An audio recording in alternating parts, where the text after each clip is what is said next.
The alarm never woke Staff Sergeant Daniel Hale. He was always already awake. Every morning between 3 and 4 a.m., something pulled him out of whatever shallow version of sleep he had managed to find. A sound, a shadow, a feeling he could never quite name but had long since stopped trying to. He would lie in the dark of his quarters staring at the ceiling, heart running a little faster than it should, the silence around him feeling less like peace and more like a held breath, like the world was waiting for something to happen. He knew where it came from. He wasn't confused about that. 2 years ago, in a narrow street in Kandahar, his unit had walked into an ambush that lasted 4 hours and ended with 2 men dead and Hale pinned behind a burning vehicle with a rifle, a dog, and the specific kind of fear that doesn't leave you when the danger does. It follows you home. It sits in the chair across from you at dinner. It waits outside the bathroom door. It rewires something deep and fundamental in the way your body understands the world, and no amount of therapy, medication, running, or deliberate rational thinking fully unwires it again. So Hale stopped sleeping, or rather, he slept in pieces, fragments, the way a broken mirror still reflects but never gives you the full picture. He learned to function on it. He ran 5 miles before sunrise. He drank his coffee black and ate whatever the mess hall had without tasting it. He completed every assignment with the focused precision of a man who had decided that if he kept his hands busy enough, his mind would follow. It mostly worked. The one thing that worked better than anything else was Rex. Rex was a Belgian Malinois, 72 pounds of muscle, instinct, and an attention to the world so acute it bordered on supernatural. His coat was tan with a black mask that made his amber eyes look like 2 lit windows in a dark building. He moved with the particular efficiency of an animal that had never wasted a single motion in its life. Every step deliberate, every pause meaningful, every shift of his ears, a sentence in a language that Hale had spent 3 years learning to read fluently. They had been paired by the Army 3 years ago, matched through a process that was part science and part instinct on the part of the trainers, who knew both of them well enough to see what others might miss. Hale was controlled, perceptive, and operated best with a partner who matched his tempo rather than disrupting it. Rex was focused, emotionally intelligent for a working dog, and had a quality that his original trainers had noted in his file with the simple phrase, exceptional situational awareness, which was their professional way of saying that Rex understood rooms. He understood people. He understood the invisible architecture of tension and safety that most animals and many humans could not perceive at all. From their first week together, they had moved like a single organism. Rex had located improvised explosive devices in 4 countries. He had apprehended armed suspects in conditions where human officers couldn't safely operate. He had once alerted on a section of road in Helmand Province that looked, to every human eye present, completely normal, and when the EOD team arrived and cleared the area, they found a pressure plate buried 8 inches beneath the surface, directly in the path Hale would have taken in the next 30 seconds. Hale did not think about that day often, but when he did, he always arrived at the same place. Rex had not saved his mission that afternoon. Rex had saved his life. That kind of debt doesn't translate into words very well. Hale had never tried. He expressed it the only way that felt honest, in the consistency of his care, the precision of his training sessions, the way he always checked Rex's paws after a long operation and never once complained about the dog taking up 2/3 of whatever sleeping surface was available. In the field, in the quiet, in the dark hours when Hale was lying awake with his heart running too fast, Rex would shift from wherever he was sleeping and press his warm, solid weight against Hale's side. Not trained to do it, not commanded to do it, simply doing it because he understood, in whatever way dogs understand the humans they are bonded to, that Hale needed the weight. It helped, more than Hale would ever say out loud, and more than any official report would ever record. It helped. The orders arrived on a Tuesday morning in November. Hale was at his desk in the K9 unit office, working through maintenance logs when the envelope appeared in his tray. He opened it without ceremony. He had learned that hesitation didn't change the contents of an envelope, it just postponed the adjustment. He read the first paragraph. Then he read it again. Domestic reassignment, Fort Bragg, Legal Services Division, Tribunal Support, Specialized K-9 Consultation. Immediate. He set the paper down on his desk. Rex, who had been stretched out on the floor near the door in a posture of complete relaxation, raised his head. His amber eyes moved to Hale's face, read something there, and sharpened. Hale looked at him. "Courtroom," he said. The word sat strangely in the room. It didn't belong in the vocabulary of their partnership, that collection of commands, locations, and experiences that had built up between them over 3 years of field operations. Courtrooms were not their terrain. Courtrooms had fluorescent lights and briefcases and men in suits who argued about language. Courtrooms did not require the particular skills that Hale and Rex had spent 3 years sharpening together in the dark and the heat, and the operational uncertainty of active deployment. Rex tilted his head, that precise, questioning angle that meant he was processing something he hadn't encountered before. Hale reached down and picked up the orders again. He read through the rest, sparse on specifics, heavy on urgency. A tribunal case, a witness situation, a request for K-9 support from the base psychologist. The language was careful and official and told him almost nothing about what was actually needed. That was fine. He had worked with incomplete information before. Most of the time, the field filled in what the briefing left out. He folded the orders and put them in his shirt pocket. He stood. He clipped Rex's lead, not because Rex needed it, but because entering a new environment always started the same way, a formality that meant we are beginning something, and opened the office door. The November air outside was cold and gray, the kind of morning that strips everything down to its essentials. Hale stood on the step for a moment, looking out at the base, the flat rooftops, the exercise fields, the distant courthouse building with its flagpole standing rigid in the wind. Rex stood beside him and looked at it too. Something moved in Hale's chest, that old battlefield instinct, the one that had kept him alive through 3 deployments and 1 ambush he still dreamed about in pieces. It wasn't fear, exactly. It was the specific awareness that comes before something significant, the feeling that the thing you are walking toward is going to ask more of you than you currently understand. He had learned, over years of listening to it, never to dismiss that feeling. He looked down at Rex. Rex looked up at him. "All right," Hale said quietly. "Let's go find out what they need." They walked forward together into the gray November morning. The soldier who had stopped sleeping and the dog who never stopped watching, neither of them knowing yet that they were walking toward the most important mission of their lives. Not because of the enemy they would face, but because of the small, frightened girl who had seen too much and was running out of time. Nobody was supposed to find out what happened behind that warehouse.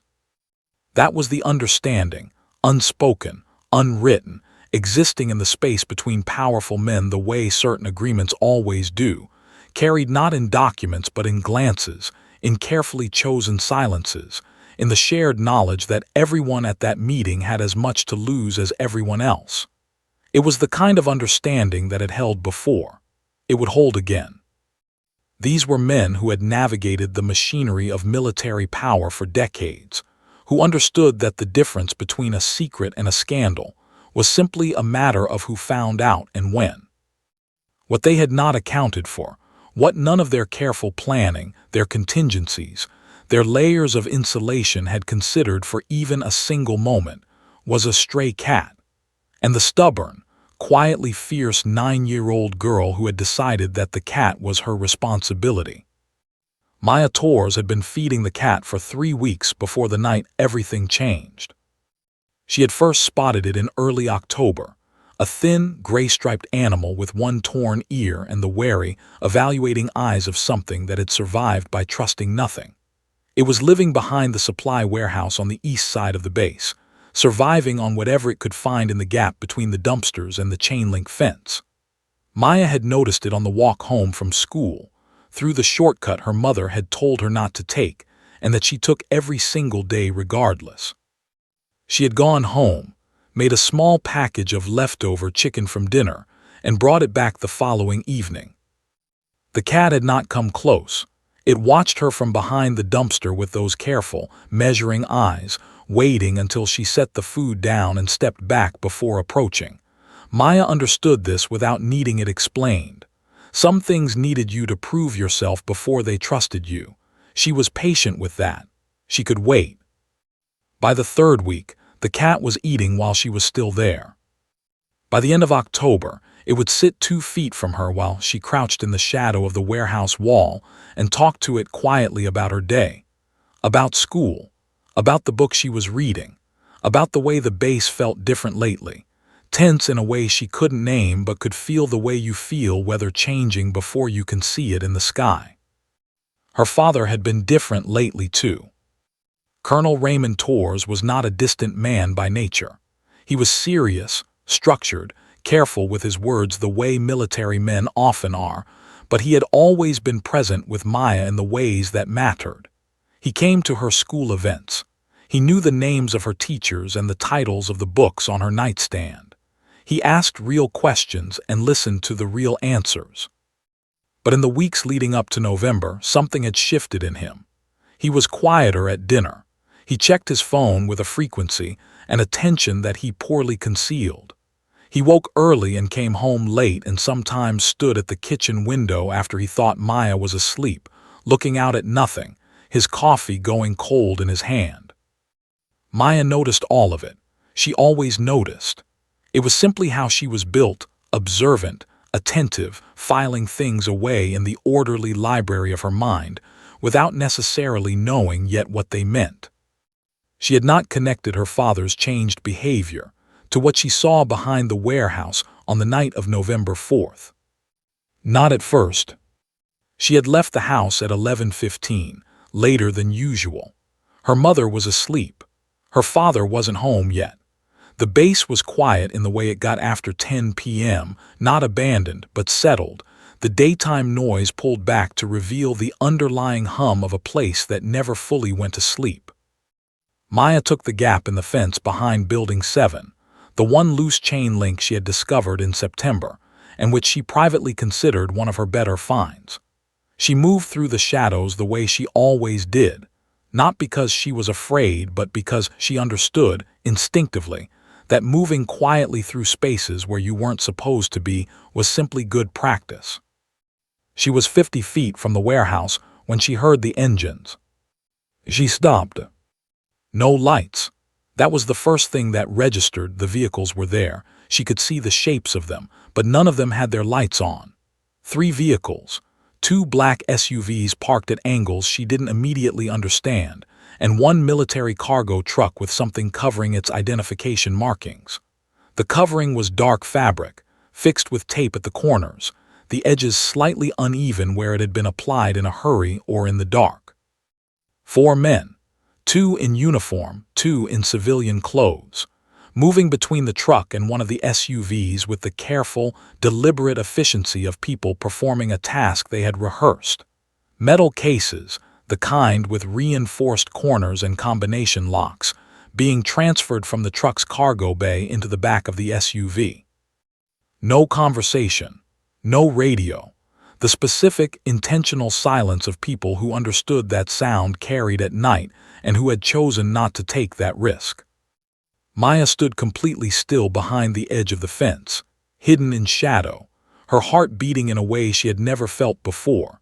Not the fast excitement of a game or a surprise, but something slower and heavier, a deep interior alarm that her body understood before her mind had finished processing what her eyes were seeing. Then one of the men turned. He was reaching for something in the vehicle, a document, a case handle, she couldn't tell, and the motion turned him toward the moonlight, and Maya saw his face clearly for 3 full seconds before he turned back. She knew that face. 8 months ago, at her father's promotion ceremony, this man had stood at a podium in his full dress uniform and delivered a speech about the sacred responsibility of military service, about integrity, about the duty of every soldier to uphold the values that the uniform represented. Maya had sat in the 3rd row in her good dress and listened carefully, the way she listened to everything, and she had thought that he seemed like a man who believed what he was saying. She had been wrong. The moonlight caught something on his wrist as he moved, a silver watch, expensive, the kind that caught light the way only metal and money do. It flashed once briefly in the dark. Maya turned and ran. She did not run in panic. She was not by nature a panicking child, but she ran with the focused, ground-covering stride of someone who understood that distance was suddenly important. She went back through the gap in the fence, back through the shadows behind Building 7, back to the house, through the side door, up the stairs, into her room. She sat on the edge of her bed in the dark and breathed. She replayed it, the vehicles, the cases, the silence, the face.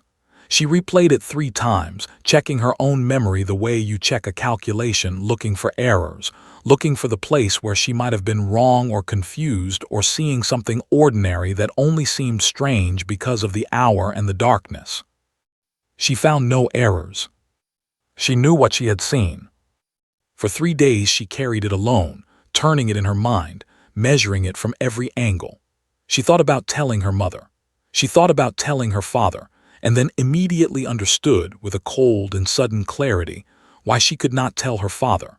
She thought about doing nothing, about returning to the warehouse the next evening as though November 4th had not happened, about letting the silence hold the way silences held when you decided they were not yours to break. But she was Maya Torres, and Maya Torres had a stubborn, immovable, quietly uncompromising heart. On the 4th day, she told her school counselor. She used precise, careful language. She gave times and descriptions and the specific detail of the silver watch catching the moonlight.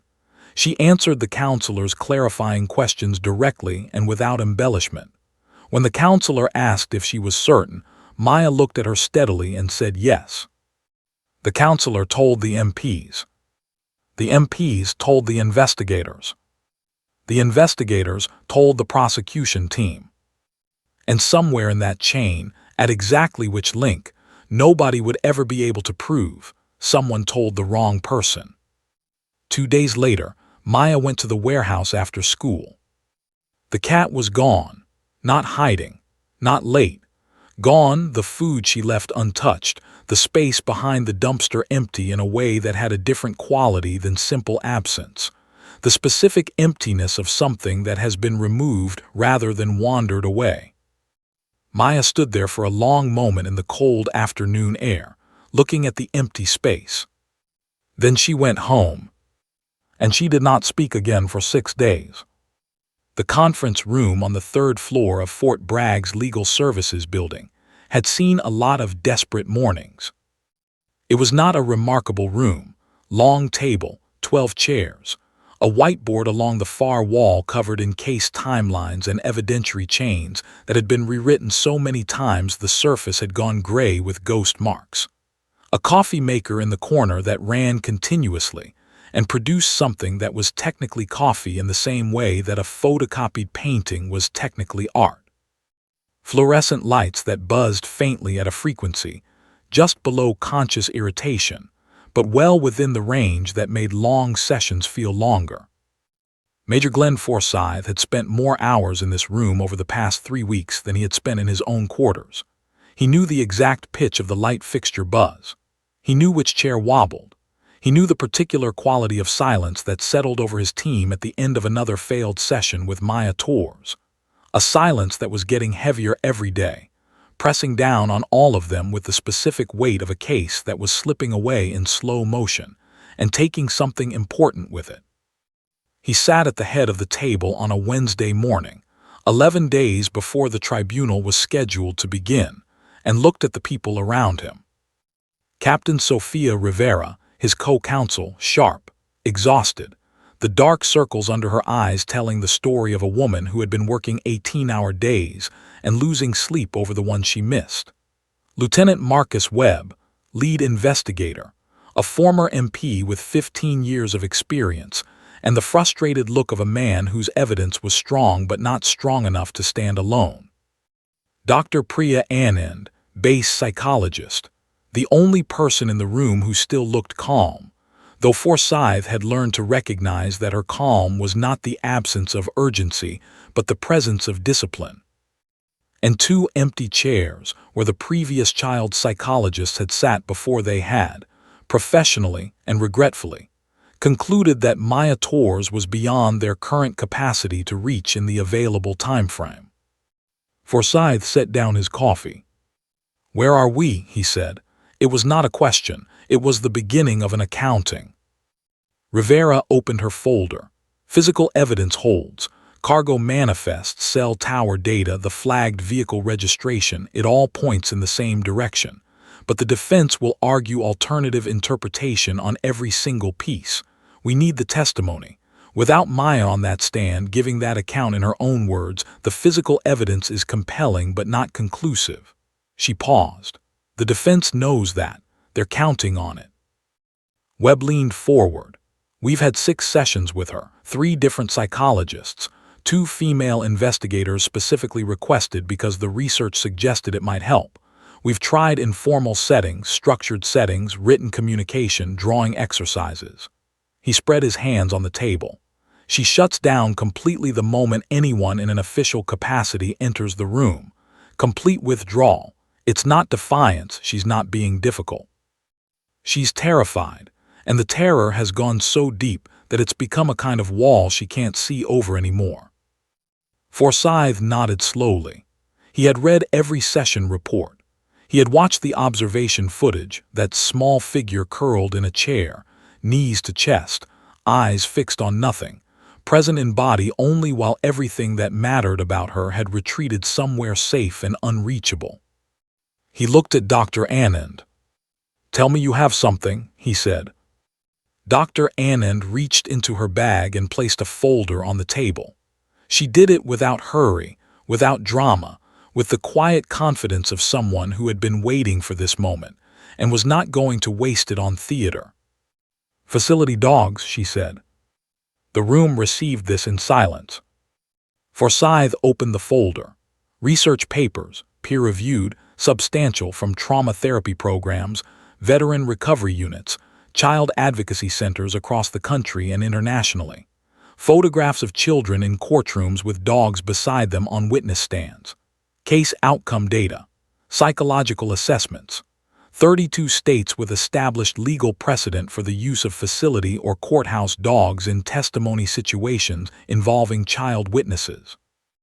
The research is consistent across multiple decades and study populations, Dr. Anand said. Children who have experienced trauma, particularly trauma that involved a betrayal of adult authority, frequently cannot communicate with adult authority figures regardless of therapeutic intervention within short time frames. The presence of a calm, non-threatening animal bypasses the threat assessment response because the animal carries no agenda, no uniform, no institutional weight. It is simply present, and for children in Maya's specific psychological state, that simple presence creates enough safety to allow communication to begin. Rivera was reading quickly through the papers. This has held up in court, the evidence gathered through this method.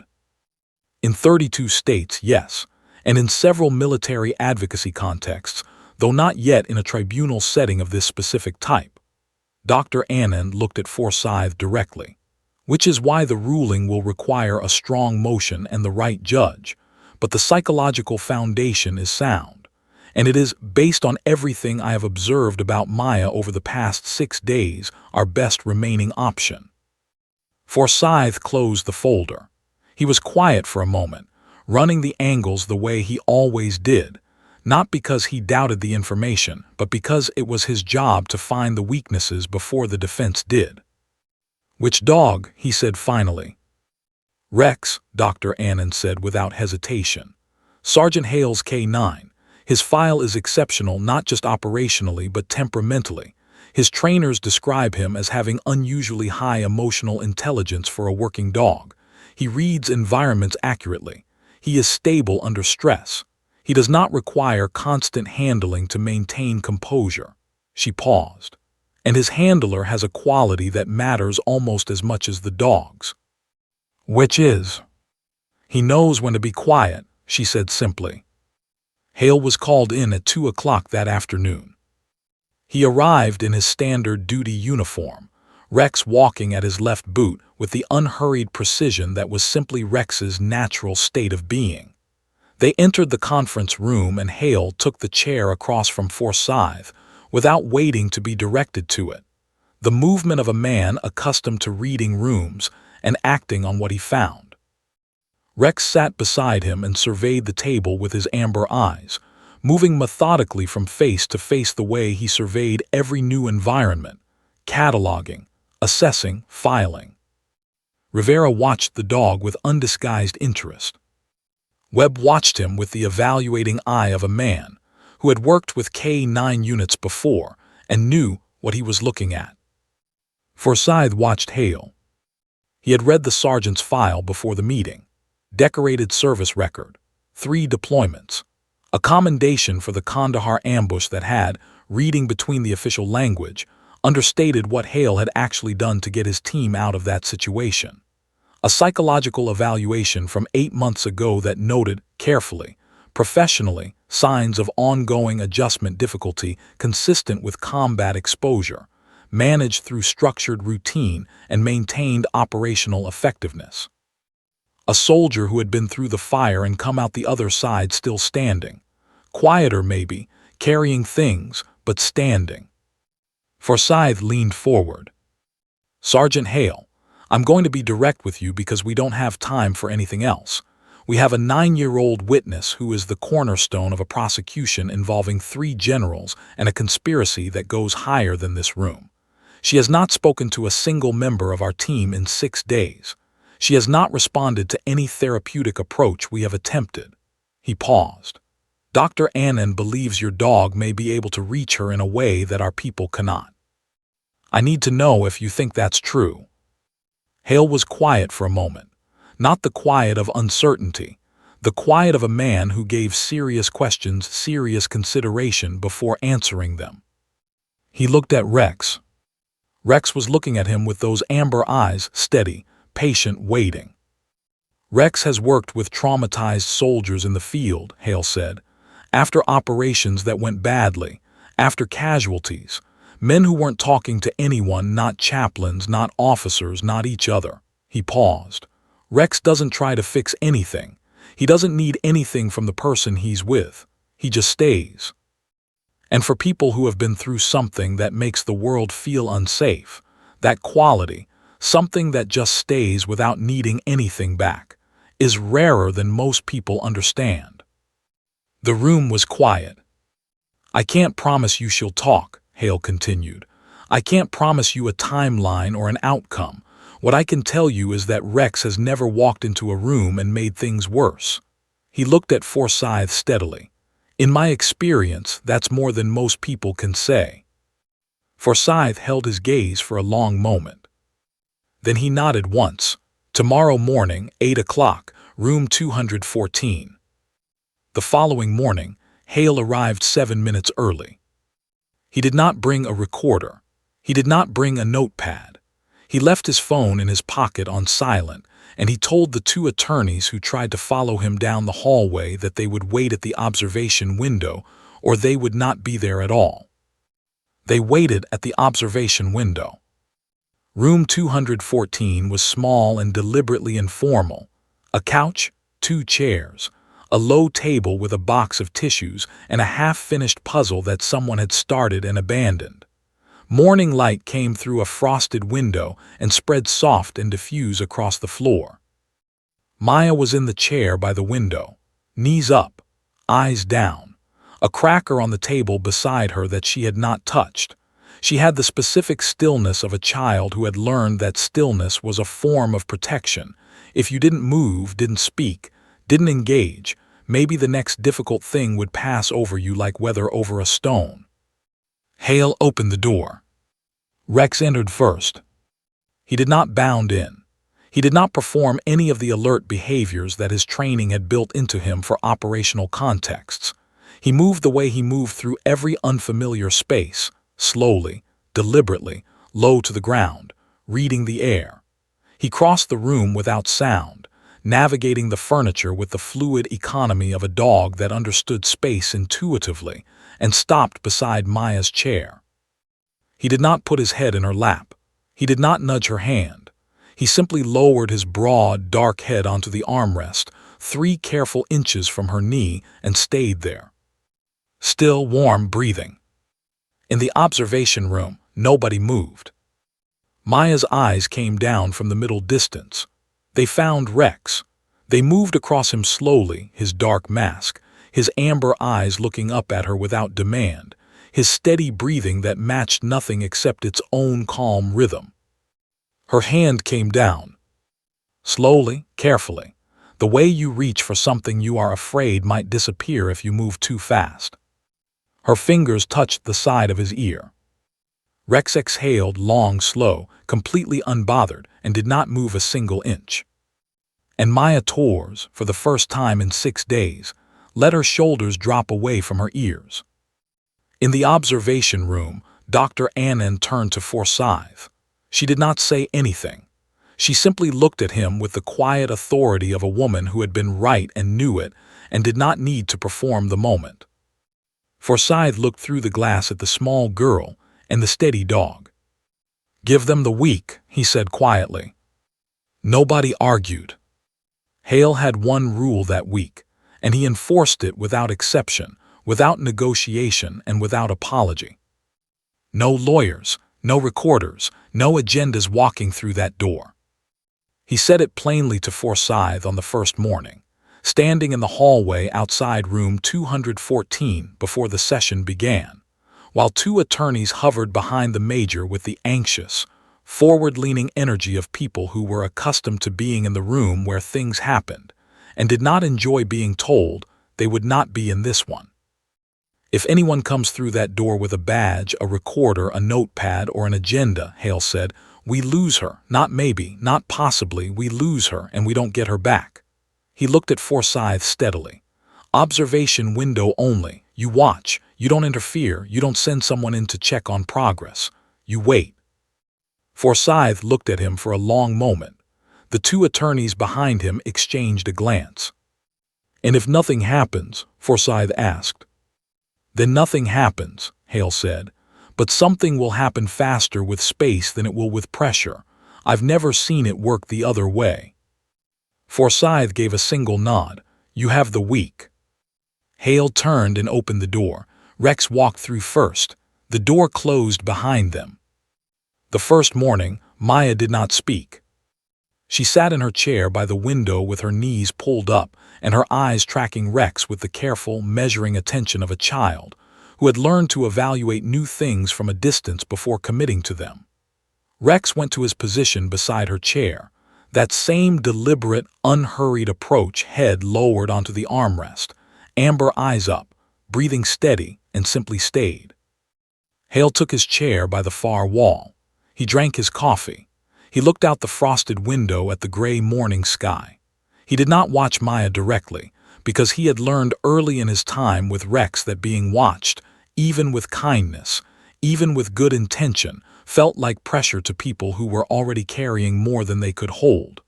So he looked elsewhere and let Rex do what Rex did. 40 minutes passed.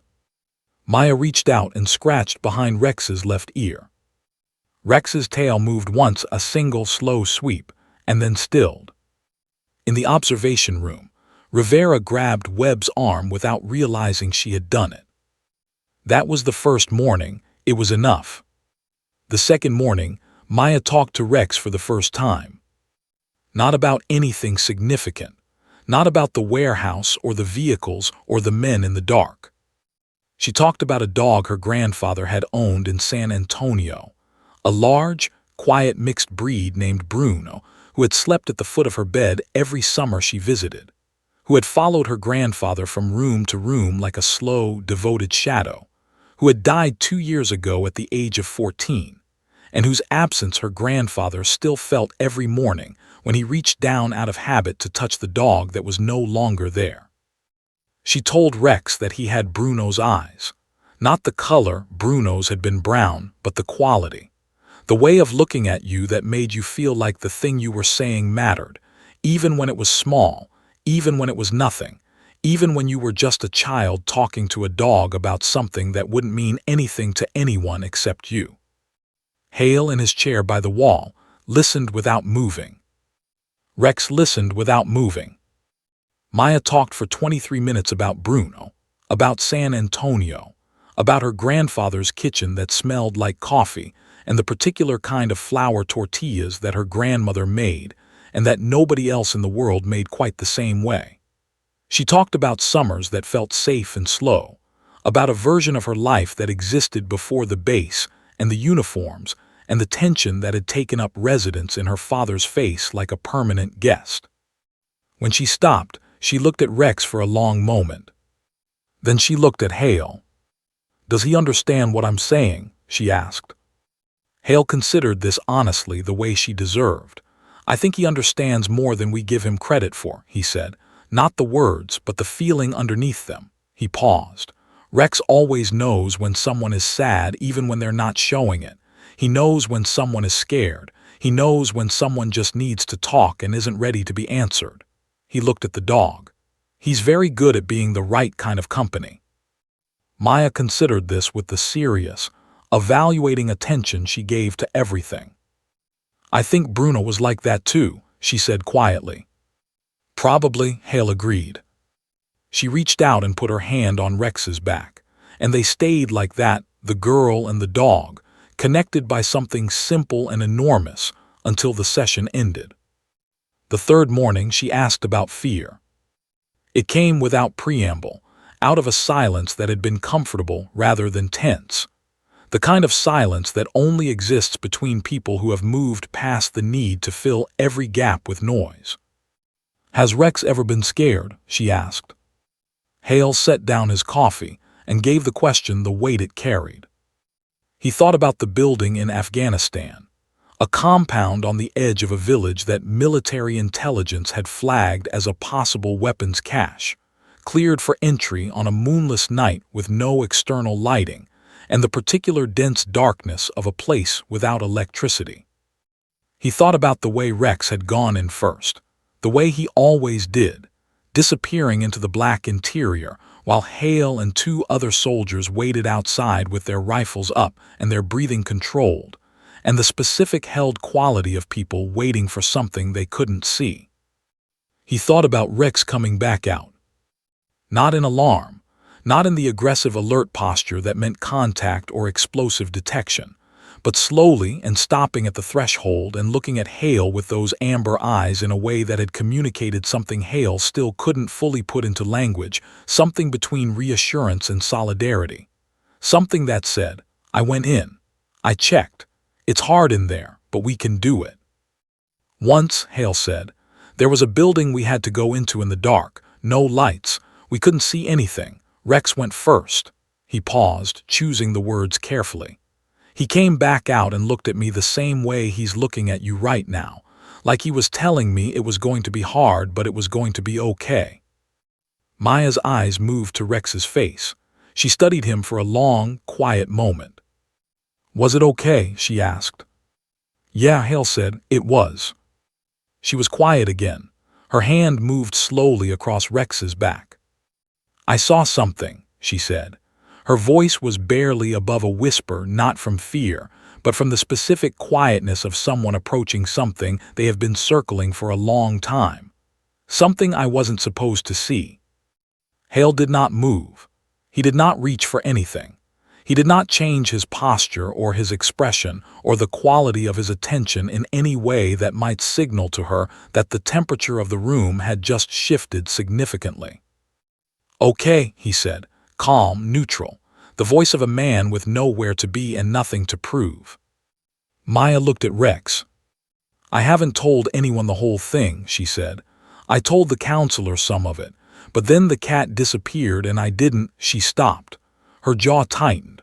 "I was scared that if I kept talking something else would disappear." "That makes sense," Hale said. She looked at him then, a direct, searching look, the kind that children give adults when they are deciding whether the adult is actually safe or simply performing safety. Hale held her gaze and did not perform anything.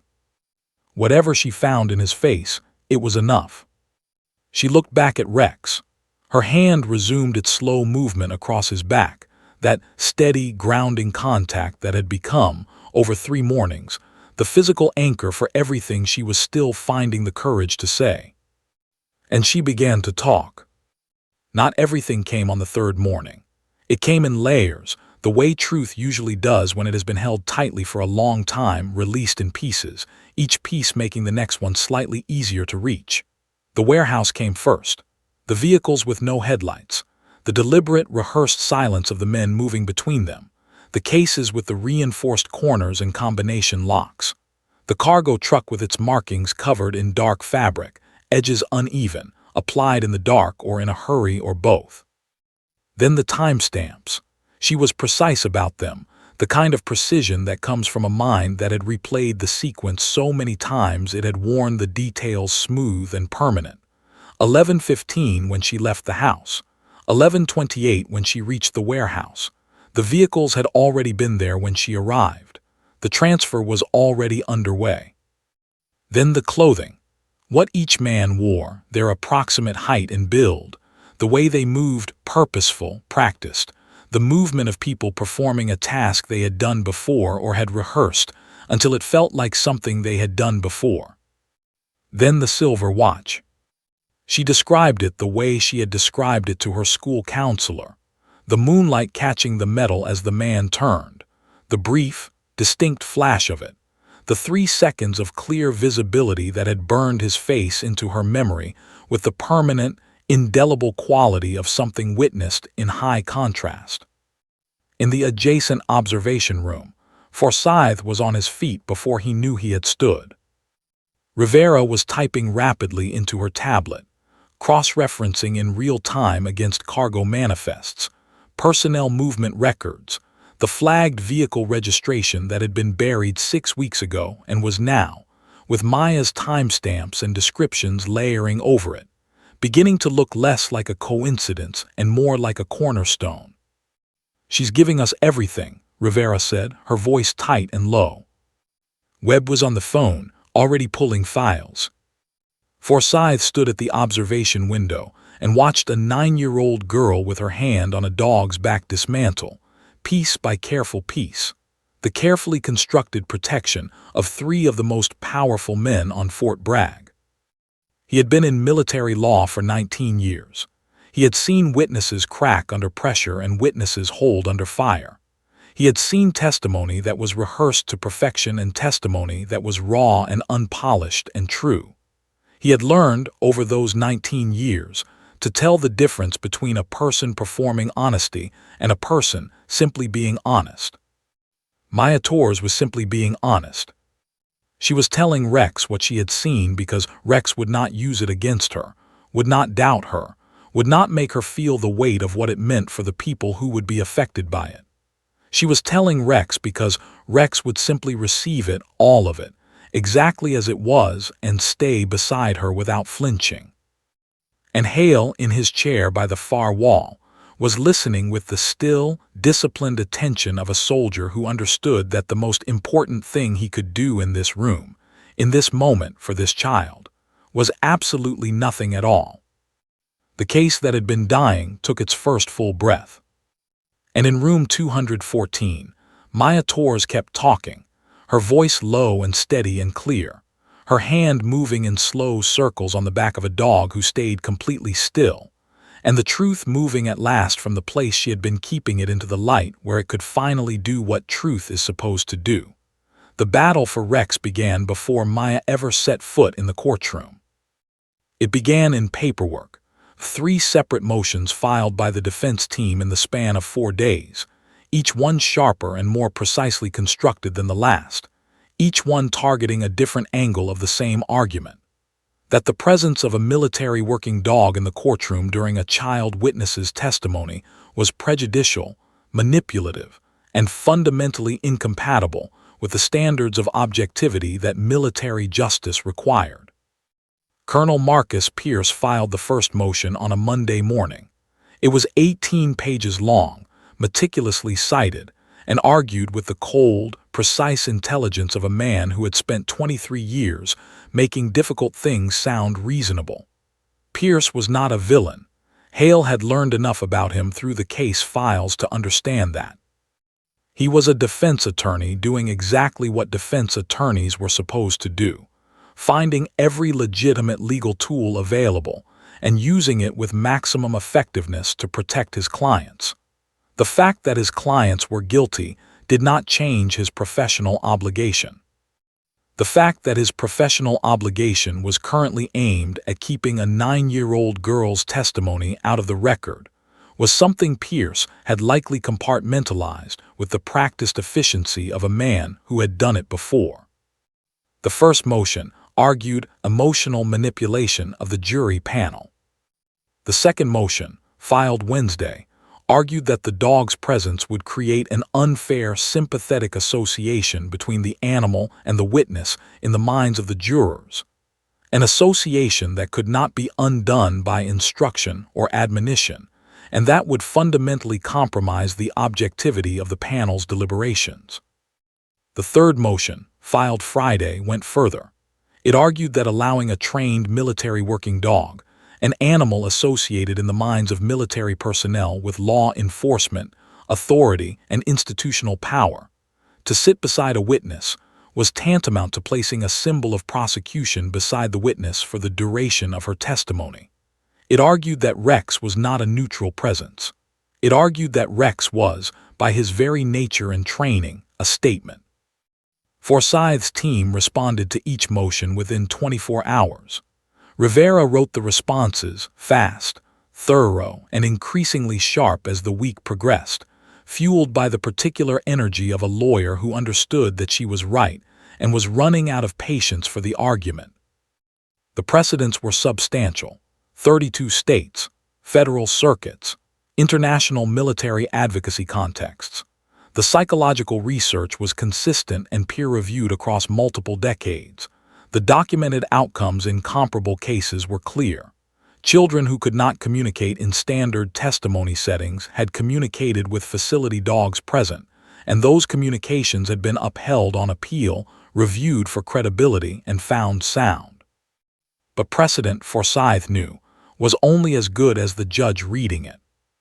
Colonel Evelyn Marsh had presided over military courts-martial for 22 years. She was 61 years old, small in physical stature, and possessed of a quality that every attorney who had appeared before her eventually learned to respect above all others. She read everything, not the summaries, not the highlights. Everything, every citation, every footnote, every case reference buried in the appendices that most judges never reached because they trusted their clerks to surface what mattered. She trusted no one to surface what mattered. She surfaced it herself. She had presided over murder cases, treason cases, cases involving war crimes committed in 3 different countries under 3 different operational commanders.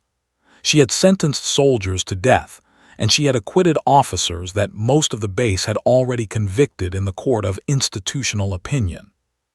She had been reversed on appeal twice in 22 years, and both reversals had been on procedural grounds so narrow and technical that the revering court had taken the unusual step of nodding that her substantive reasoning was sound. She was not a woman who made decisions based on what the room expected. She read all 3 of Pierce's motions. She read all 3 of Rivera's responses. She read the psychological research, the state precedents, the Federal Circuit opinions, the international military advocacy documentation. She read Dr. Annen's clinical assessment of Maya Torres and the facility dog program research.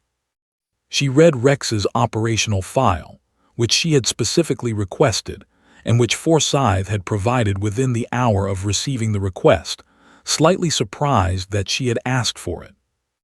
She read it because she wanted to understand what Rex was, not in the abstract, not as a legal category, but as a specific animal with a specific history operating in a specific context.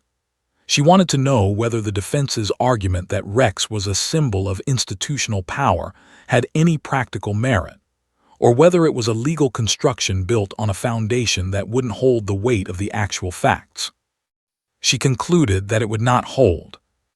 On the Thursday before the tribunal was scheduled to begin, she called both legal teams into her chambers, a room that smelled of old paper and strong coffee, and the specific organized density of a person who thought in documents, and delivered her ruling without preamble. I have reviewed all submitted motions and responses regarding the proposed use of a facility dog during the testimony of the minor witness, she said. I find the defense's arguments legally insufficient to override the documented psychological necessity and the substantial established precedent. The dog may stay. Pierce's jaw tightened fractionally. With conditions, Marsh continued, looking at Forsyth. The animal will remain at the witness's feet or side and will not be positioned in a manner that places it between the witness and the jury panel. The handler will be present but seated out of direct jury sightline. There will be no performative interaction between the handler and the animal during testimony. The animal's presence will be addressed in jury instruction to ensure the panel understands it is a psychological accommodation and not an endorsement of the witness's account. Forsyth nodded, "Understood, Your Honor." Marsh looked at Pierce. "You will have full opportunity for cross-examination without restriction. The accommodation does not extend to limiting the scope or rigor of your examination." Pierce nodded once. His expression said that he understood and that he intended to use every inch of the latitude she had just confirmed. "We begin Monday," Marsh said. "I expect both teams prepared and present at 0800. The weekend before the tribunal passed with the specific slow tension of time that knows something enormous is coming. Hale spent Saturday running and working Rex through his standard training exercises, not because Rex needed the sharpening, but because the rhythm of it was grounding, the familiar sequence of commands and responses and rewards creating a through line of normalcy in a week that had been anything but normal. He thought about Maya. He thought about what she had given them in room 214, the precision of her account, the steadiness with which she had told it, the particular courage of a child who had decided that the truth was worth the cost, and had then paid that cost without complaint, day after day, session after session, with only Rex as her anchor.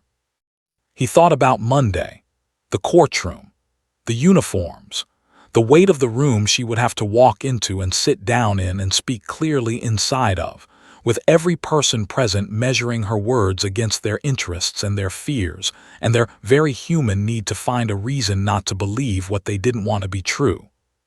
He looked at Rex, who was lying on the floor of their quarters watching him with those amber eyes. "She's going to need you to be exactly what you always are," Hale said quietly. "Nothing more, nothing less." Rex held his gaze for a moment.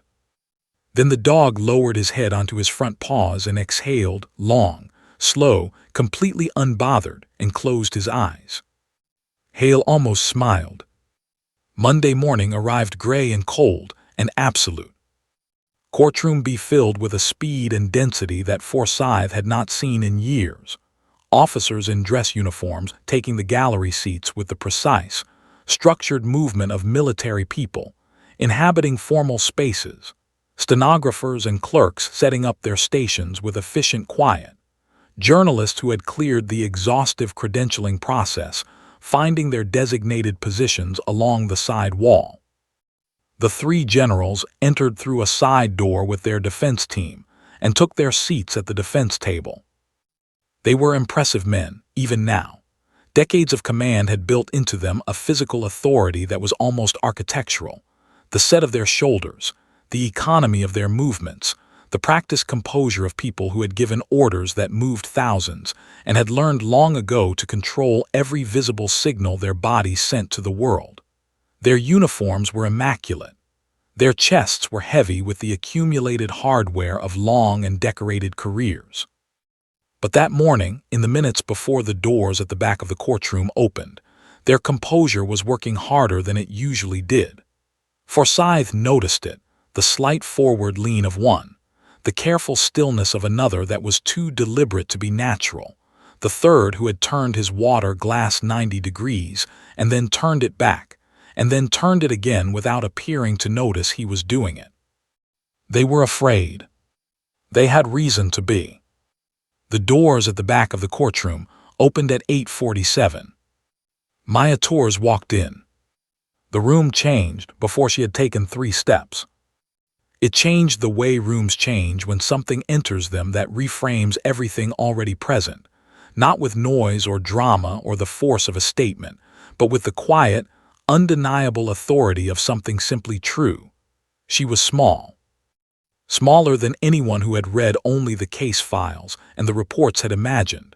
A 9-year-old girl in a blue dress and white shoes, both hands wrapped around the handle of a military working dog service vest, walking down the center aisle of a United States Army courtroom with the careful, grounded steadiness of someone who had made a decision and was not going to unmake it.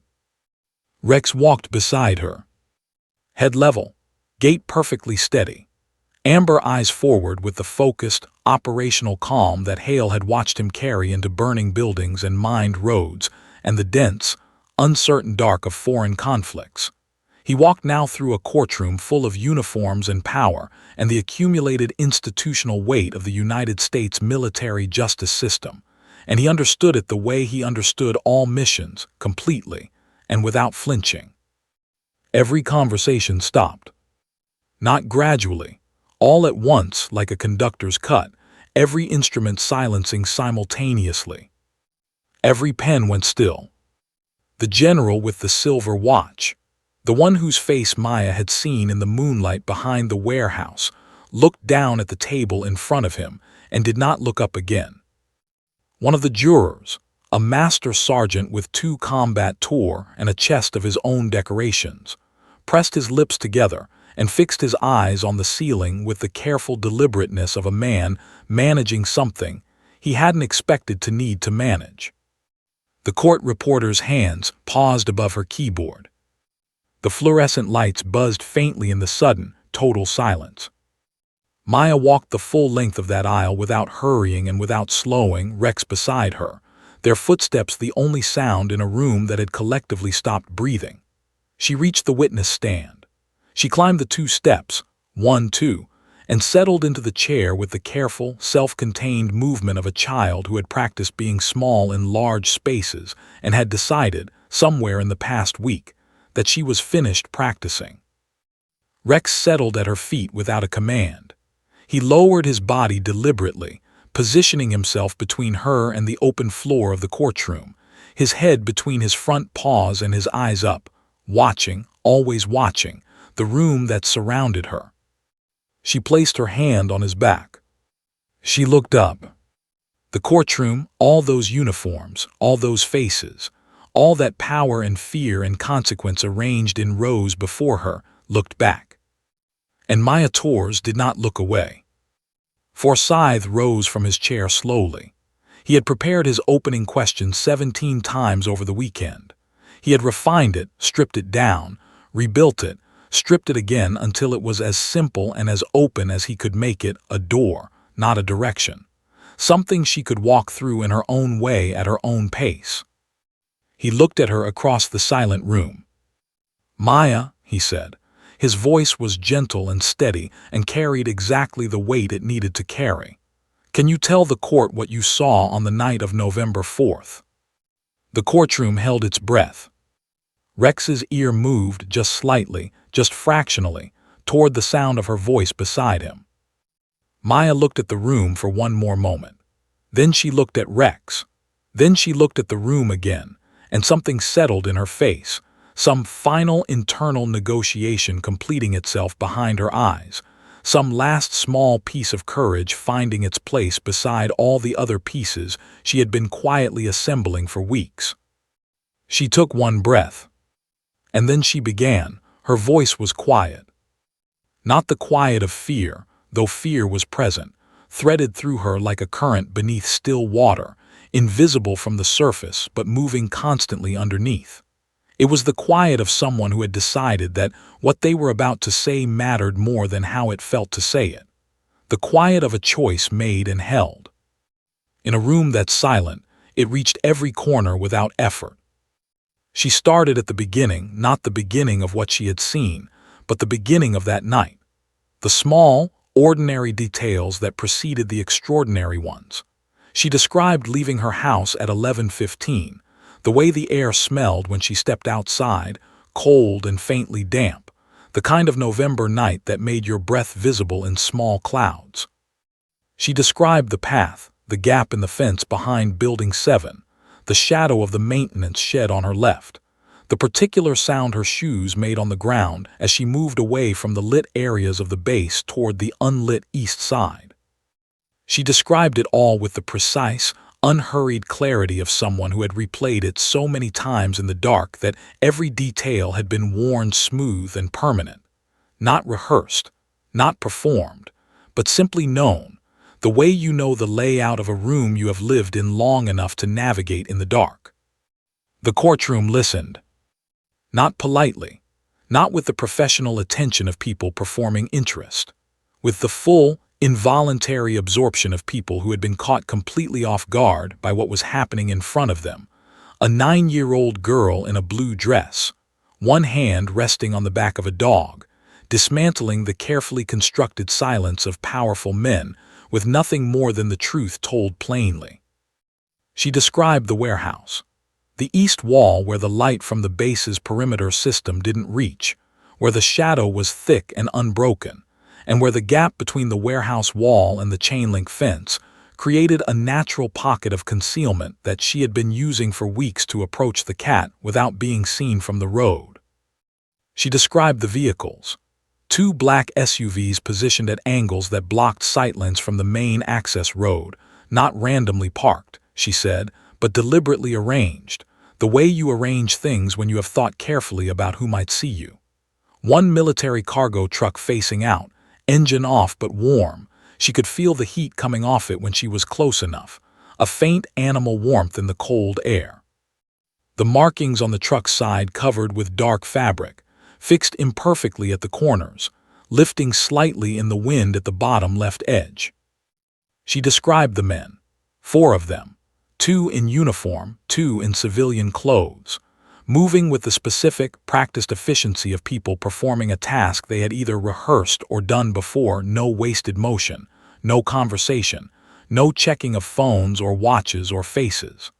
The kind of concentrated silence that only exists when people understand that noise is a risk they have chosen not to take. The cases, metal reinforced corners, combination locks, the kind of cases used for sensitive equipment, for things that needed protection from both physical damage and unauthorized access, being transferred from the cargo truck to the back of one of the SUVs. She counted 6 of them before she stopped counting because that was when the man turned. She paused here. Not from distress, her voice had not wavered, her hand on Rex's back had not changed its slow, steady pressure. She paused the way a person pauses when they arrive at the part of a story that they know is the part that matters most, the part that changes everything that comes after it. The courtroom leaned in without moving. He was reaching for something in the back of the truck, she said. A handle, I think, or a case. The motion turned him and the moon was directly overhead, and for a moment the light was on his face clearly. She paused again. I knew him. A general at the defense table, not the one with the silver watch. The one beside him shifted in his chair. The sound of it in that silence was enormous. I had seen him before, Maya continued. At my father's promotion ceremony, he stood at the podium and gave a speech.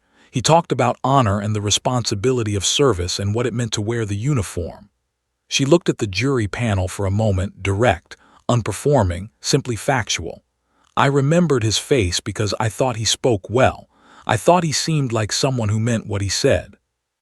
She stopped. The room absorbed this. The moon caught his watch, she continued. It was silver, expensive looking. It caught the light the way metal does when there's nothing else reflecting around it. I saw it clearly. She looked at the prosecution table. I saw his face clearly, and then he turned back and I ran. Forsyth sat down. Colonel Pierce rose. He was professional. He was precise. He was, by every observable measure, exactly the attorney he had been for 23 years, methodical, controlled, operating from a prepared framework of questions designed to find structural weaknesses in testimony and apply measured, persistent pressure to them, until they widened into something a jury could look at and call reasonable doubt. He began with the timeline. Miss Torres, you've stated you left your home at 11:15. How do you know that was the time? I looked at the clock on the microwave in the kitchen when I got my jacket, Maya said. It said 11:14. I was outside about a minute later. And you have no other corroboration for that time. No phone record, no security footage, nothing beyond your own recollection. No, she said, but I know what time it was. Pierce made a note. You've described seeing 4 men in low-light conditions at what distance? Maya considered this carefully. Between 30 and 40 feet when I first saw the vehicles. I moved closer along the fence line. I was approximately 20 feet from the nearest vehicle when I stopped. 20 feet, Pierce repeated. At night, without artificial lighting, with only moonlight as your light source. He paused deliberately, letting the jury absorb the distance and the darkness. Miss Torres, have you had your eyesight tested recently? Yes, she said, 20/20 in both eyes. My last checkup was July. A small, involuntary sound moved through the gallery. Someone almost laughed, not from amusement, but from the release of tension that comes when someone lands a completely unexpected answer. Pierce did not react. He was too experienced for that. He moved to the identification. You've stated that you recognized one of the men from a ceremony you attended approximately 8 months before the night in question. An outdoor ceremony in daylight, where this individual was at a podium. At what distance from where you were seated? 3rd row, Maya said, maybe 15-20 feet. And on the night of November 4th, you observed this same individual in darkness at night for, by your own account, approximately 3 seconds. He looked at the jury. 3 seconds, Miss Torres, in low light at 20 feet, 8 months after a single previous sighting. He turned back to her. Is it possible that you were mistaken? Rex did not move. Maya looked at Pierce with the patient, steady attention of someone who had expected this question, and had already lived with its answer long enough to know exactly what she thought of it. I've thought about that a lot, she said. I've asked myself that many times since November, whether I could have been wrong, whether the dark or the distance or the time could have made me see someone I recognized when actually it was someone I didn't know. She paused. But I know his face. I saw it clearly for 3 seconds in direct moonlight. And 3 seconds is longer than you think when you're standing completely still in the dark, and the thing you're looking at is the only thing moving. Pierce tried a different angle. He suggested she had been coached. He suggested, carefully and professionally, that adults with interests in this case had helped her construct an account that fit their needs rather than her actual memory. He framed it gently, not as an accusation of lying, but as a possibility of being unwittingly influenced, of a child's sincere desire to be helpful being shaped by the questions adults asked and the responses those questions implied. Maya listened to all of it. Rex did not move. When Pierce finished, she looked at him with an expression that was not anger and was not offense, and was not the defensive posturing of someone who had been caught. It was something quieter and more difficult to argue with, the expression of a child who has been through enough to understand the difference between being challenged and being diminished, and who has decided, clearly and finally, not to accept the latter. I wasn't coached, she said. The lawyers weren't even in the room when I told what I saw. I told it to Rex. She looked at the dog at her feet, one brief, grounding glance, and then back at Pierce. And I told it to Rex because Rex doesn't need it to be anything other than what it is. He just listens. The courtroom exhaled like a single organism. Pierce looked at her for a moment. Something moved across his face, too fast and too controlled to name precisely, but it was there. He made a note. He looked at the jury. He looked back at Maya. "No further questions," he said. He sat down. Forsyth did not rise immediately for redirect. He sat for a moment, 3, 4, 5 seconds, with the deliberate stillness of a man who understood that the room needed to breathe before he moved inside it. He had learned over 19 years that timing was not just about what you said, but about when you chose to say nothing at all. Then he rose. "Maya," he said, "Colonel Pierce asked you whether you might have been mistaken about what you saw. I want to ask you something different." He paused. "How do you feel right now?" It was not a question that belonged in a courtroom. It was not a question with an evidentiary purpose or a legal function. Every attorney in the room knew it. Forsyth knew it. He asked it anyway, because he had 19 years of understanding that juries were not made of law, they were made of people, and people needed to understand who was sitting in front of them before they could fairly evaluate what she had said. Maya considered the question with the same serious, unperforming attention she gave everything. "Scared," she said, "but I was scared when I saw what I saw, and I was scared when I told the counselor, and I was scared every day before this." She looked at the jury panel. "Being scared doesn't mean you stop. It just means you do the thing scared instead of brave." She paused. "My grandfather told me that." The master sergeant in the jury box, the one who had been staring at the ceiling, looked down. His jaw was set. His eyes were wet. Forsyth looked at the jury for one moment. Then he looked at the judge. "Nothing further, Your Honor." Maya stepped down from the witness stand. She placed both hands on Rex's vest handle. Rex rose, fluid, immediate, positioned beside her before she had fully straightened. They walked back down the center aisle the same way they had walked in. Head up, steady, small but absolutely, completely unbroken. The courtroom doors closed behind them. Nobody spoke for a full 7 seconds. Then the court reporter's hands returned to her keyboard. And the world, changed in ways that would take months to fully understand, slowly resumed. The jury deliberated for 4 days. 4 days that moved with the specific, grinding slowness of time under pressure. Each hour longer than the one before it. Each morning arriving with the weight of everything still unresolved. Each evening ending without the resolution that everyone in the case had been building toward for weeks. 4 days during which the corridors of Fort Bragg's Legal Services building held a particular quality of suspended tension. The kind that collects in hallways and waiting rooms, and the spaces between people who are doing nothing but waiting for something they cannot control. Forsyth spent the first day at his desk, working through other case files with the disciplined focus of a man who understood that doing nothing was not an option his constitution permitted. He answered emails. He reviewed documents. He drank more coffee than was advisable and pretended, to anyone who asked, that he was not counting the hours. Rivera ran.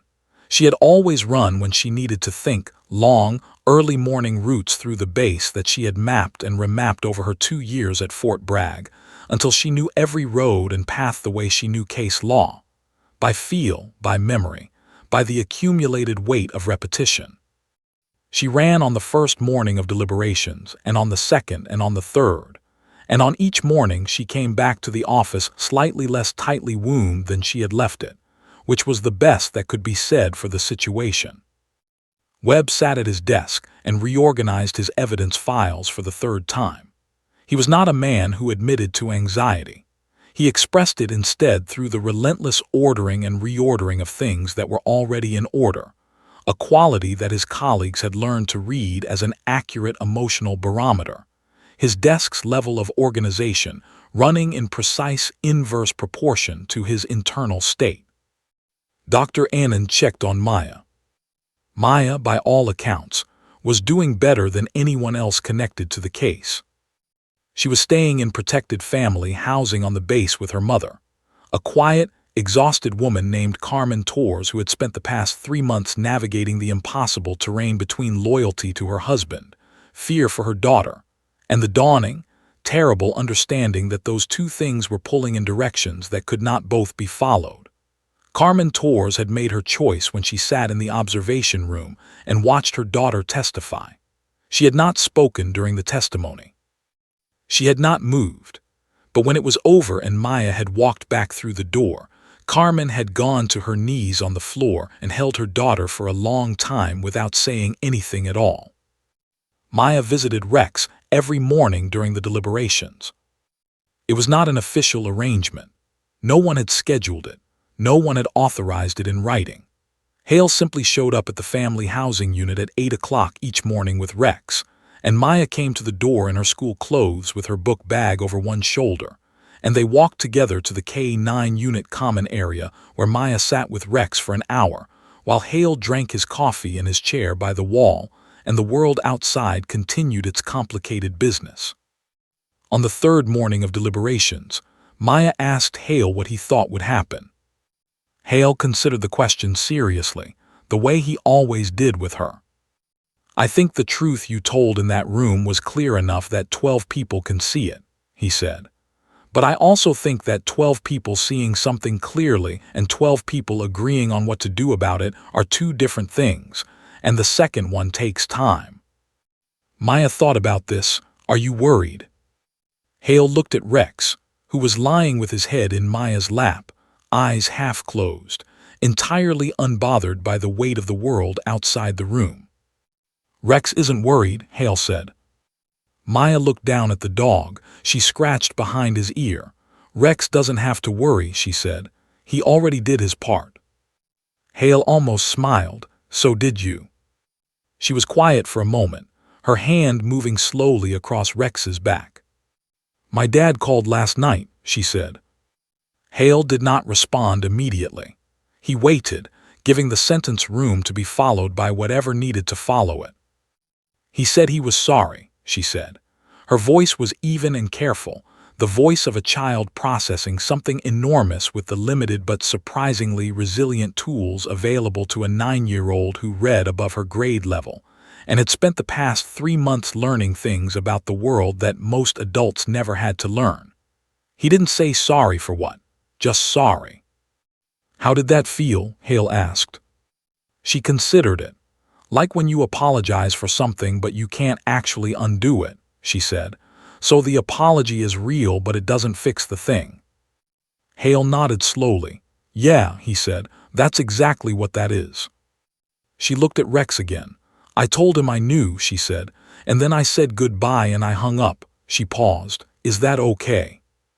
"Yeah," Hale said, "that's okay."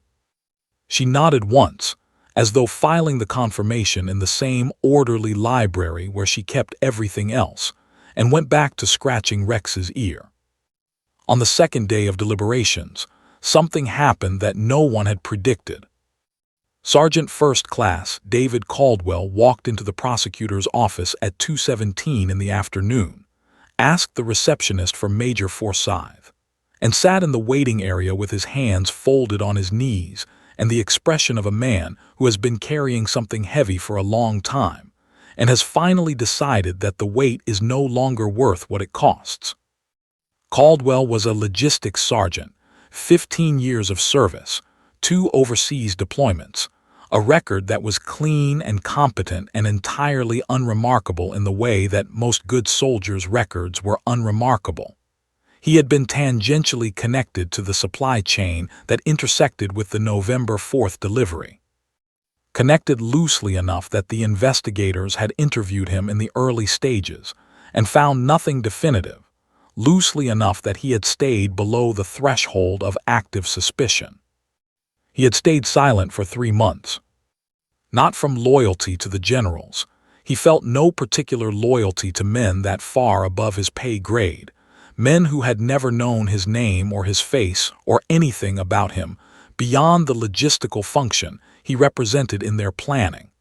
He had stayed silent from fear. Simple, uncomplicated, entirely human fear.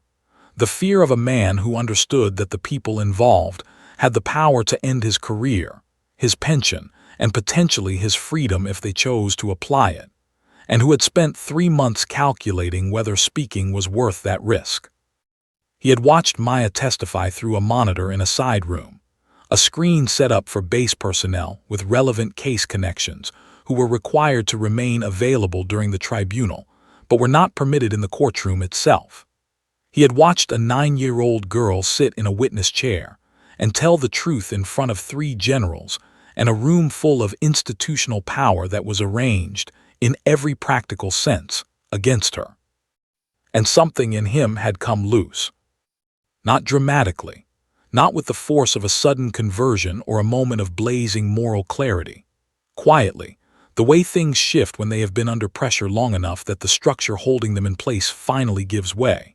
He had sat in front of that monitor and watched Maya walk back down the aisle with her hands on Rex's vest and thought, with a clarity that surprised him with its simplicity, that if a 9-year-old girl could do that, then his silence was not protection.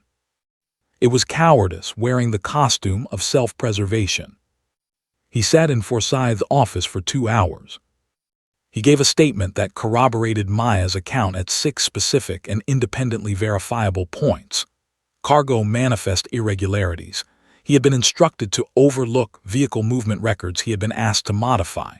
A direct conversation with a mid-level officer who had made clear, without ever saying anything that could be quoted in a court of law, that Caldwell's continued career comfort depended on his continued cooperation with certain logistical irregularities.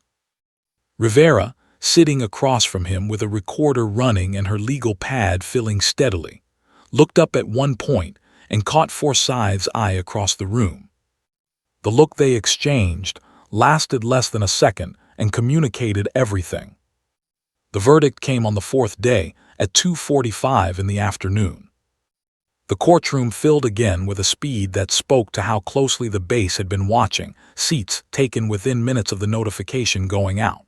The gallery packed with the dense, formal arrangement of military personnel who understood that what was happening in this room mattered beyond the specifics of the case itself. It mattered because it was a question about what the institution would do when the institution itself was implicated.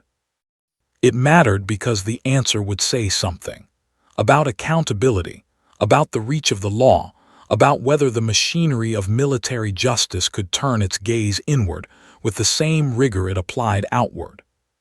Colonel Marsh took her seat at the bench. The jury panel filed in.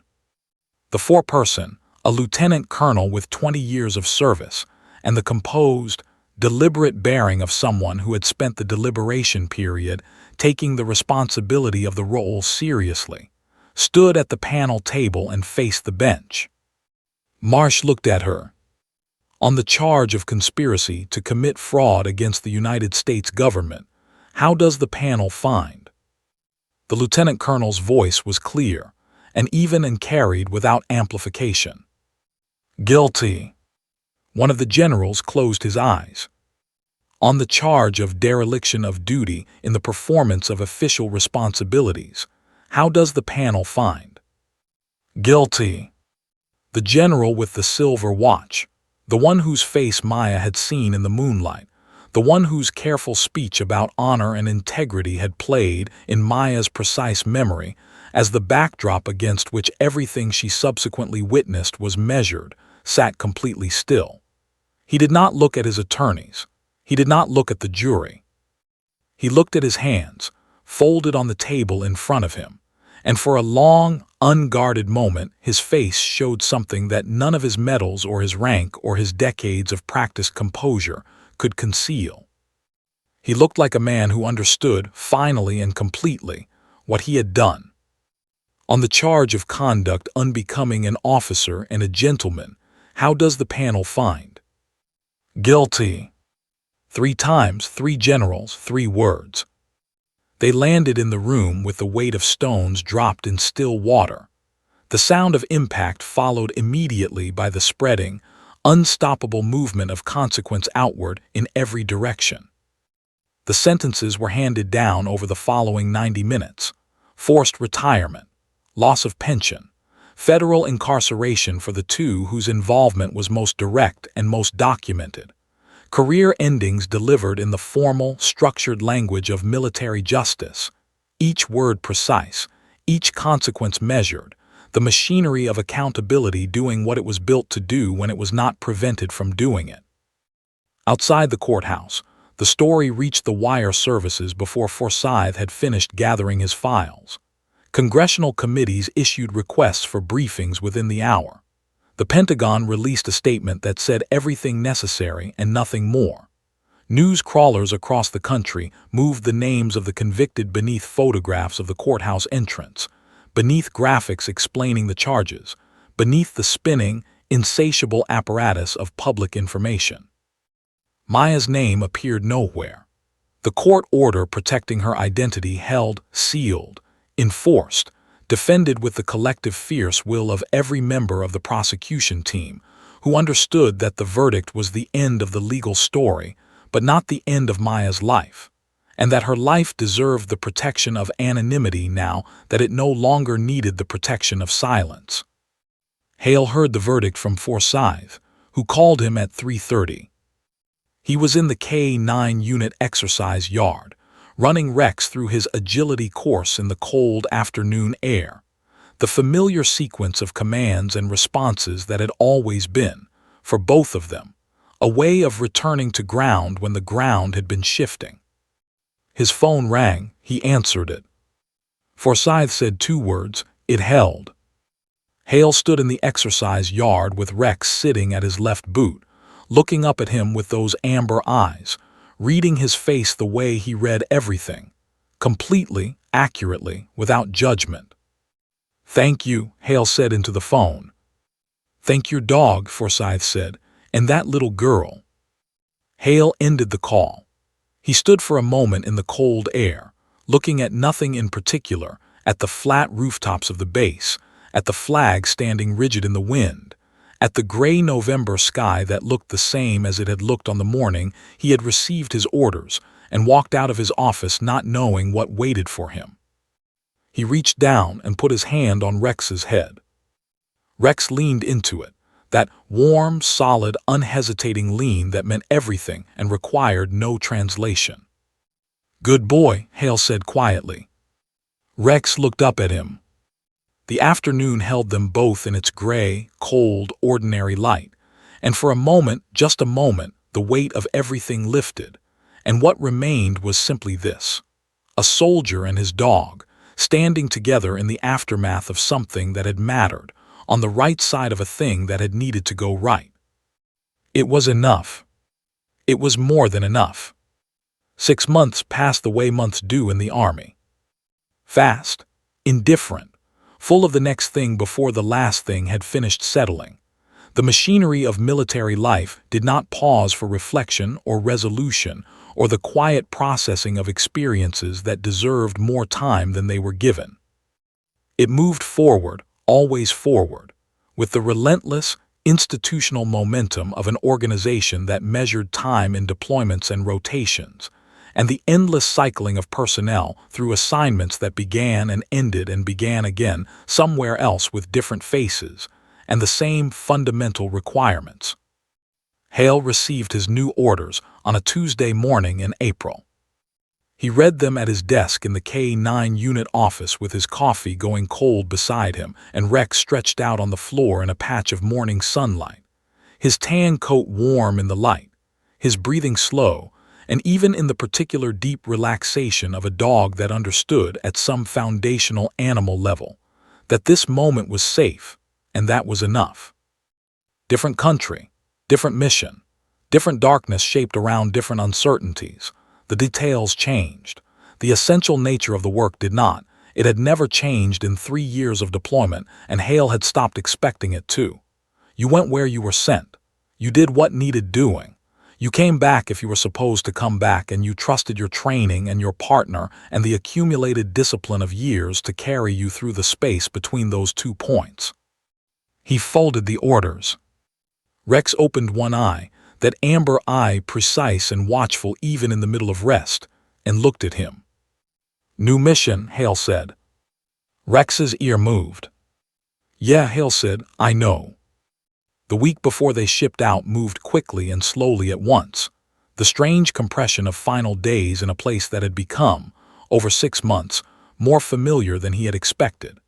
Hale cleared his desk. He completed his transition paperwork. He ran his morning routes through the base with Rex at his side and felt, without sentimentality but with a clear and honest recognition, that this particular chapter of their work together had been something he would carry for a long time. He visited Forsyth on the Wednesday before departure. The Major's office was exactly as it had always been, documents in controlled stacks, coffee maker running, the whiteboard along the far wall covered in the ghost marks of cases that had been written and erased and written again in the continuous, never-finished business of military law. Forsyth looked tired in the way he always looked tired, the deep, structural exhaustion of a man who had been working at full capacity for so long that rest had become a theoretical concept rather than a practical one. But he also looked, Hale thought, like a man who had done something that mattered. They shook hands. They talked for 20 minutes about nothing consequential. The weather, the next rotation of personnel, a case Forsyth was preparing that had nothing to do with warehouses or generals or small girls with steady hands. It was the conversation of 2 people who had been through something significant together and did not need to reference it directly to acknowledge that it had happened. When Hale stood to leave, Forsyth looked at Rex for a moment. "Take care of him," he said. Hale looked at his dog. "He takes care of me," he said. Forsyth nodded once. He understood that perfectly. He visited Maya on the Thursday. She was in the common room of the family housing unit, sitting at the table with a book open in front of her, a glass of juice beside it, the afternoon light coming through the window and laying itself across the table in a long, pale rectangle. She looked up when he knocked on the open door, and something in her face shifted, not surprise, but a particular quality of recognition, the warm and specific acknowledgement of someone whose presence meant something. Rex went to her immediately, that same unhurried, deliberate approach, the same lowering of his broad head that had begun everything in room 214 6 months ago. Maya put her book down and put both hands on his face and looked at him the way you look at something you know you are going to miss. "You're leaving," she said. It was not a question. "New assignment," Hale said. He took the chair across from her, the same distance he had always kept in room 214, close enough to be present, far enough to give space. Some habits were worth keeping. Maya looked at Rex for a long moment. Her thumbs moved across his black mask in slow, careful strokes. "Will you come back?" she asked. Hale considered the question honestly, the way he always did with her. "I don't know," he said. "The Army decides those things, but wherever we end up, Rex and I will have had this." He paused. "That doesn't go anywhere." She nodded slowly. She understood, he thought, more than most adults he knew about the nature of things that don't go anywhere, experiences that become part of the structure of you, that change the shape of how you move through the world even when the circumstances that created them are long past. She was 9 years old and she already understood that. She had learned it the hard way, which was mostly how it got learned. "I started a new book," she said, changing direction with the fluid, unself-conscious ease of a child who processed emotion, and then moved forward without making a performance of the transition. She held up the cover, a thick novel, clearly above grade level, the spine already showing the gentle crease of a reader who holds books the way you hold things you care about. "Is it good?" Hale asked. "Not yet," she said, "but the beginning is never the best part." Hale looked at her for a moment. "No," he said, "it's usually not."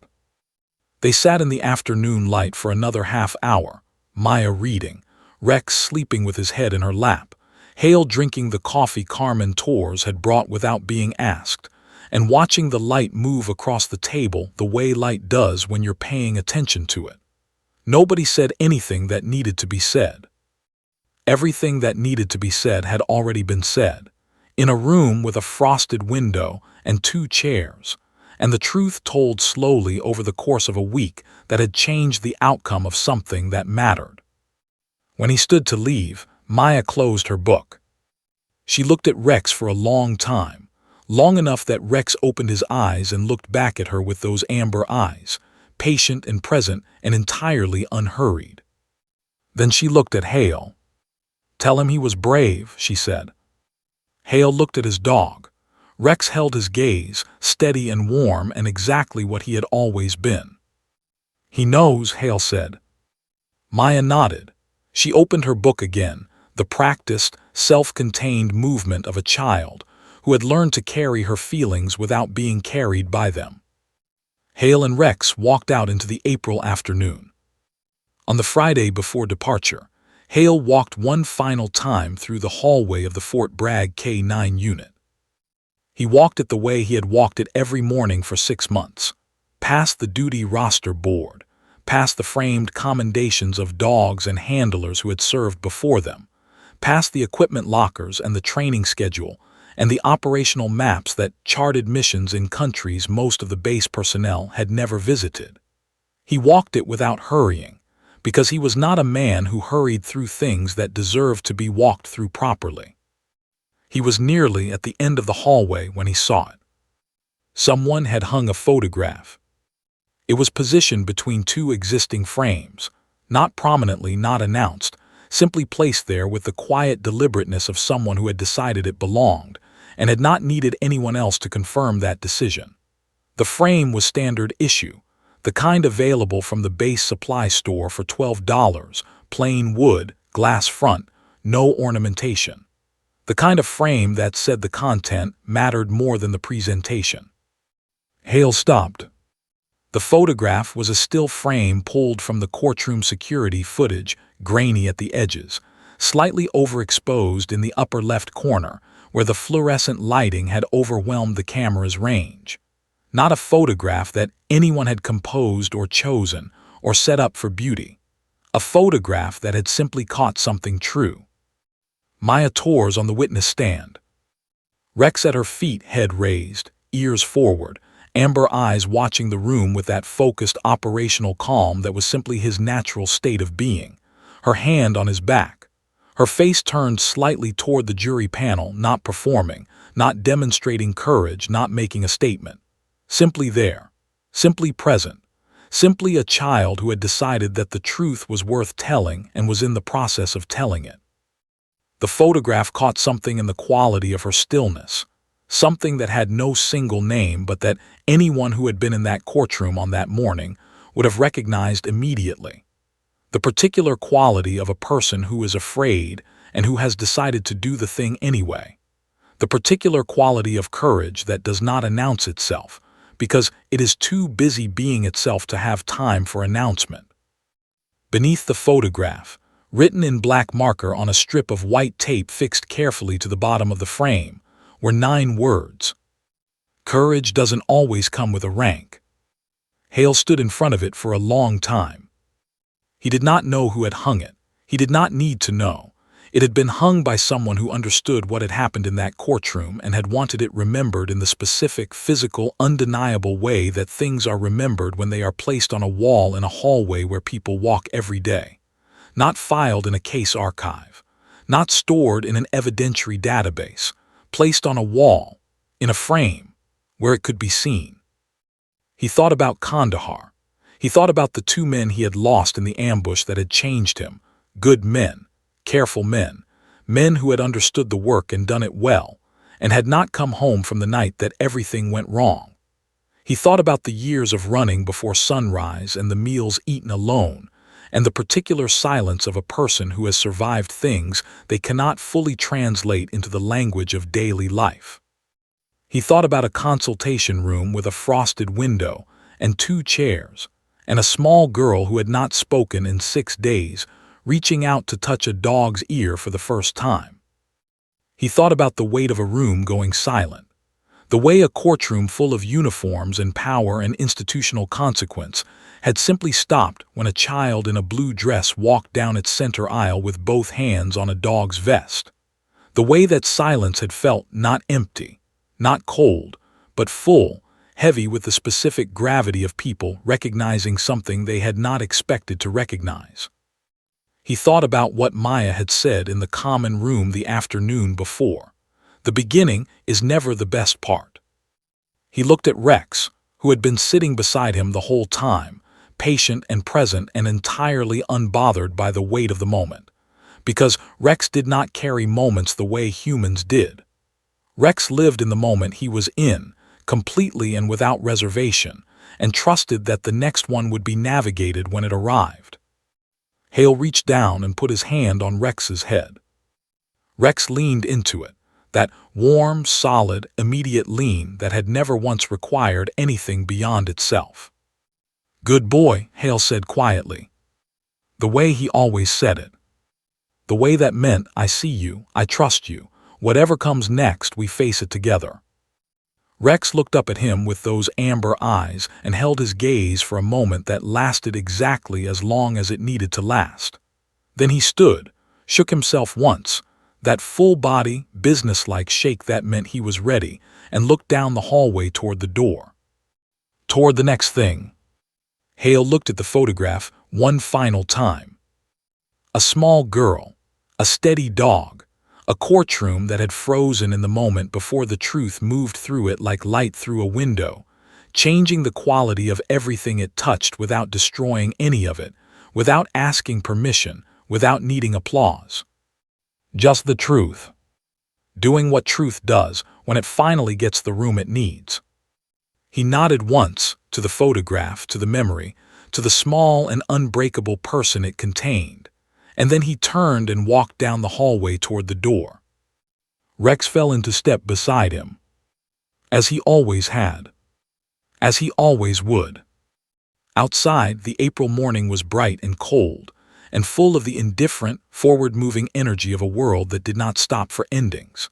Hale and Rex walked out into it together, the soldier who had stopped sleeping and the dog who never stopped watching, and the door closed behind them, and the hallway held its photograph in the quiet, and on the wall between two frames in a K-9 unit at Fort Bragg, a small girl with her hand on a dog's back kept telling the truth to an empty room. Forever.